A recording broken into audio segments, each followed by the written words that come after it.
Le titre de ce livre, c'est Les paraboles de Jésus-Christ. Nous entrons présentement dans la 12e partie de ce livre. Il est écrit par le bien-aimé frère Christian Brandt, chapitre 2, petit 2. Chapitre 2, petit 2. Je répète, nous entrons dans la 12e partie de ce livre. Chapitre 2, petit 2. La lumière du monde. La lumière du monde. En parenthèse, Matthieu chapitre 5, verset 16. Matthieu chapitre 5, verset 14 à 16. La deuxième image dont le Seigneur se sert est celle de la lumière du monde. C'est une déclaration étonnante du Seigneur. Pendant le temps de son absence, ses disciples seraient la lumière du monde, en plus d'être le sel de la terre. Vous êtes la lumière du monde. Une ville située sur une montagne ne peut être cachée. Aussi n'allume-t-on pas une lampe pour la mettre sous le boisseau, mais sur le pied de lampe, et elle luit pour tous ceux qui sont dans la maison. En parenthèse, Matthieu chapitre 5, versets 14 à 15. Chapitre 2, petit 2, bas 1. Chapitre 2, petit 2, bas 1. Que signifie la lumière? Que signifie la lumière? Tandis que la première image du sel de la terre contenait la pensée de justice, la seconde parle de grâce.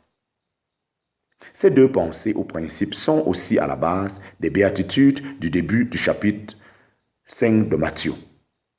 Au verset 3 à 6, on voit des traits de caractère, caractérisés par la justice, et au verset 7 à 9, nous sont présentés ceux en relation avec la grâce.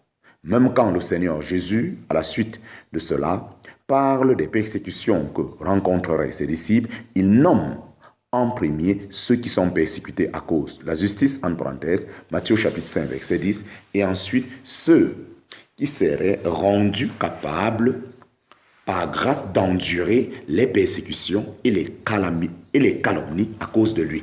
En parenthèse, Matthieu chapitre 5, verset 11 à 12. Le sel et la lumière sont bien différents l'un de l'autre. Ils ont pourtant ceci en commun, c'est qu'ils parlent tous les deux d'un témoignage pour Dieu.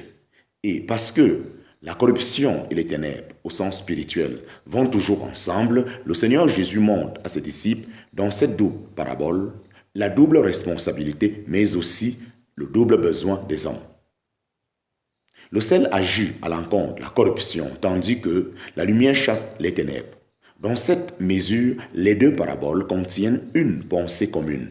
Bien des passages de la parole dévoilent le mal moral du monde. En parenthèse, par exemple, 1 Jean chapitre 5, verset 19, Galates chapitre 5, verset 19 à 21, Romains chapitre 1, verset 23 à 32, 2 Timothée chapitre 3, verset 1 à 5.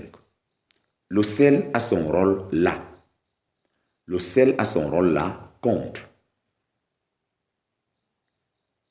D'autres passages montrent plutôt l'inintelligence, l'aveuglement spirituel et la folie des hommes. En parenthèse, par exemple, 2 Corinthiens chapitre 4, verset 4, Éphésiens chapitre 4, verset 18, 2 Thessaloniciens chapitre 2, verset 10, Matthieu chapitre 24, verset 11. Pour les chasser, Dieu, dans sa grâce, fait briller la lumière. La lumière parle de ce que Dieu a fait connaître de lui-même et de ses pensées. Dans l'Ancien Testament, on trouvait déjà une certaine lumière de Dieu et au sujet de Dieu. Le chandelier d'or en Israël répandait symboliquement sa lumière dans le sanctuaire de Dieu, en parenthèse, Exode chapitre 27, verset 20, et les hommes de Dieu fidèles se réjouissaient de la lumière qui émanait de Dieu et de sa parole, en parenthèse, Somme chapitre 4, verset 6, Somme 27, verset 1, Somme 36, verset 9, Somme 43, verset 3, Somme 97, verset 11, Somme 112, verset 4, Somme 118, verset 27, Somme 119, verset 105, Proverbe chapitre 6, verset 23. Mais le peuple d'Israël, dans son ensemble, a failli comme porteur de témoignage de Dieu devant le monde. Ils n'ont ni apprécié eux-mêmes la lumière qui leur était offerte, ni surtout pensé à répandre la lumière au dehors. Les étrangers qui venaient des nations vers Israël pouvaient à peine y reconnaître encore la lumière. Salomon a constitué une exception brillante dans l'histoire d'Israël, par ailleurs fort sombre. Quand la reine de Sheba, venant de son lointain pays, la visiter, il comprit déjà que ceux qui entrent doivent voir la lumière. En parenthèse, Luc chapitre 11, verset 33. Elle était hors d'elle, en voyant toute la sagesse de Salomon. En parenthèse, 1 Roi chapitre 10. Au temps du Nouveau Testament, les Juifs se vantaient d'être des conducteurs d'aveugles et lumière de ceux qui sont dans les ténèbres. En parenthèse, Romains chapitre 2, verset 19. Mais la réalité leur manquait. Ils n'étaient juifs qu'extérieurement. En parenthèse, Romains chapitre 2, verset 28 à 29.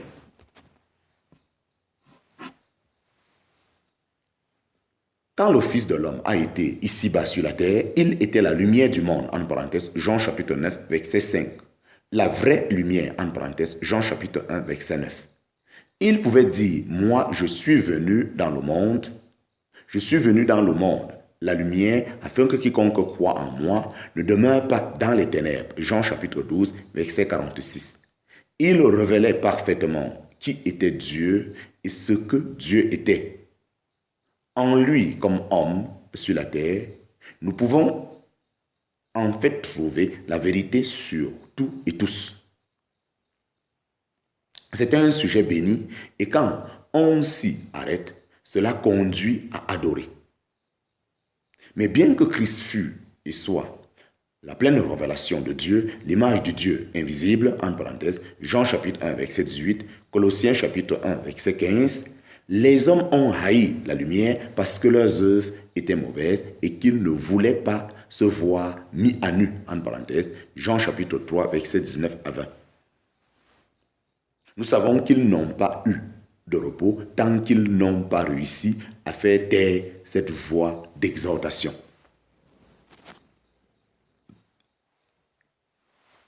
Or, Christ dit à ses disciples, vous êtes la lumière du monde. Quand il a été rejeté et qu'il est monté au ciel, il a alors établi les siens pour répandre à sa place la lumière divine parmi les hommes.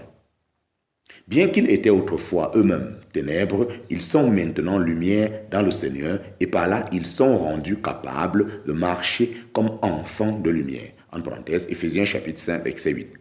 Dans l'épître aux Philippiens, ils sont comparés avec des lumières dans le firmament qui reluisent au milieu d'une génération tortue et perverse, présentant la parole de vie.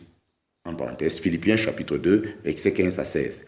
Ainsi, la lumière qu'ils réfléchissent n'est pas leur propre lumière. Ils la reçoivent entièrement de Christ, leur Seigneur glorifié en haut.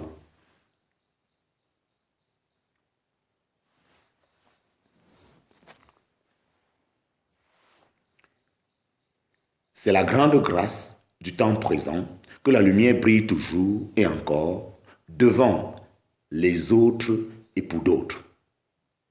Ce peut être une lumière qui indique la direction ou une lumière qui avertit. Elle brille pour le bien des hommes. À cet égard, l'effet et le caractère de la lumière dépassent largement ceux du sel. Le sel ne peut pas tout manifester. Il ne peut pas porter remède à un état corrompu. Par contre, la lumière de Dieu est capable de faire les deux. La lumière de la manifestation de Dieu ne met pas seulement le mal à nu, non, mais elle apporte aussi la grâce et la miséricorde divine dans ce qui n'est en soi que ténèbres. Elle illumine les ténèbres de l'âme et conduit à faire briller la lumière de la connaissance de la gloire de Dieu dans la face de Christ. Dans la face de Christ, en parenthèse, 2 Corinthiens chapitre 4, verset 6. N'est-ce pas une pensée magnifique et stimulante que Dieu veuille aujourd'hui utiliser les siens à répandre ses pensées au sujet de Christ dans ce monde de ténèbres?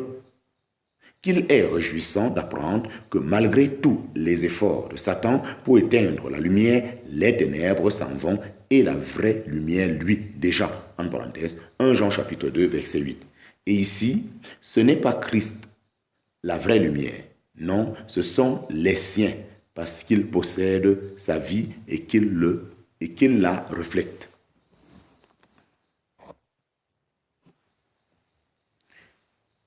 Chapitre 2.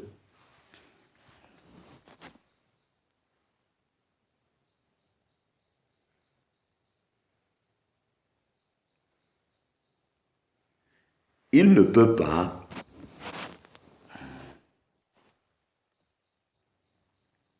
chapitre 2, petit 2, sous 2. Chapitre 2, petit 2, sous 2. Deux images. Deux images. Le Seigneur utilise maintenant deux images dans notre parabole, celle d'une ville sur une montagne et celle d'une lampe allumée dans une maison. La première nous parle de lumière vers l'extérieur, la seconde de lumière à l'intérieur.